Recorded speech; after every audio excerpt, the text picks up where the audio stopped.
ეს ბაბუ ოვსეპია, 88 წლის.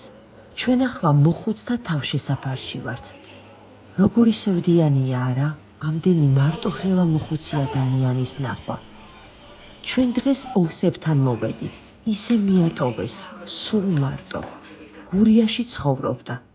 შარშან საქართველოში მოსულმა თითოვნობამ სახლი დაუნგრია და დარჩა ასე ქუჩაში, სანამ გურიიდან აქ თბილისში მოხუცთა თავშესაფარში არ გამოუშვეს.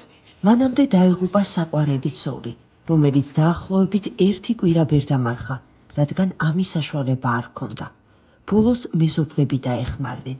შვილები შორს ციმბირში ცხოვრობენ და მამა ძალიან დიდი ხანია არ გახსენებიათ. ის ავად არის, მაგრამ ახლა ყველაზე მეტად ყურის სასმენი აპარატი და პროტეზი სჭირდება.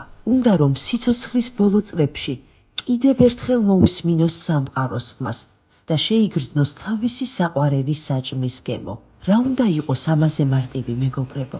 ჩვენ ხომ შეგვიძლია ბაბუს ბოლო წლები გავულამაზოთ და ვაჩუქოთ ეს მცირე, თუმცა მისთვის უზარმაზარი ბედნიერება.